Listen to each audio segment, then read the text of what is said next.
குரல் வேத நேயர்களுக்கு வணக்கம். நேயர்களே, அரசு பணிக்கு பணியாளர்களை தேர்வு செய்யும் விதம் அமைந்த குரல் ஒன்று உள்ளது. அக்குறளை பார்ப்போம். குணம் நாடி குற்றமும் நாடி அவற்றுள் மிகை நாடி மிக்க குழல் என்பதே அக்குறள். குணம் நாடி குற்றமும் நாடி இது முதல் பகுதி. அவற்றுள் மிகை நாடி இது இரண்டாம் பகுதி. மிக்க குழல் இது மூன்றாம் பகுதி.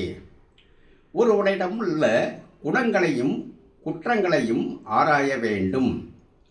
இது முதல் பகுதி விளக்கம். அவனிடத்தில் உள்ள குணங்களை மிகுதியாக அமைந்த குணங்களையும் மிகுதியாக அமைந்த குற்றங்களையும் ஆராய வேண்டும். இது இரண்டாவது பகுதிக்கான விளக்கம்.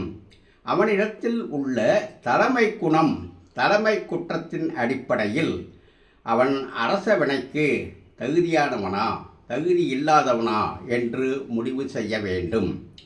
இதை விளக்கிறதுக்கு ஒரு சின்ன ஒரு உதாரணம் சொல்கிறேன். ஒருவனிடத்தில் 10 குணங்கள் இருக்கின்றன. ஒரே ஒரு தலைமை குற்றம் இருக்கின்றது.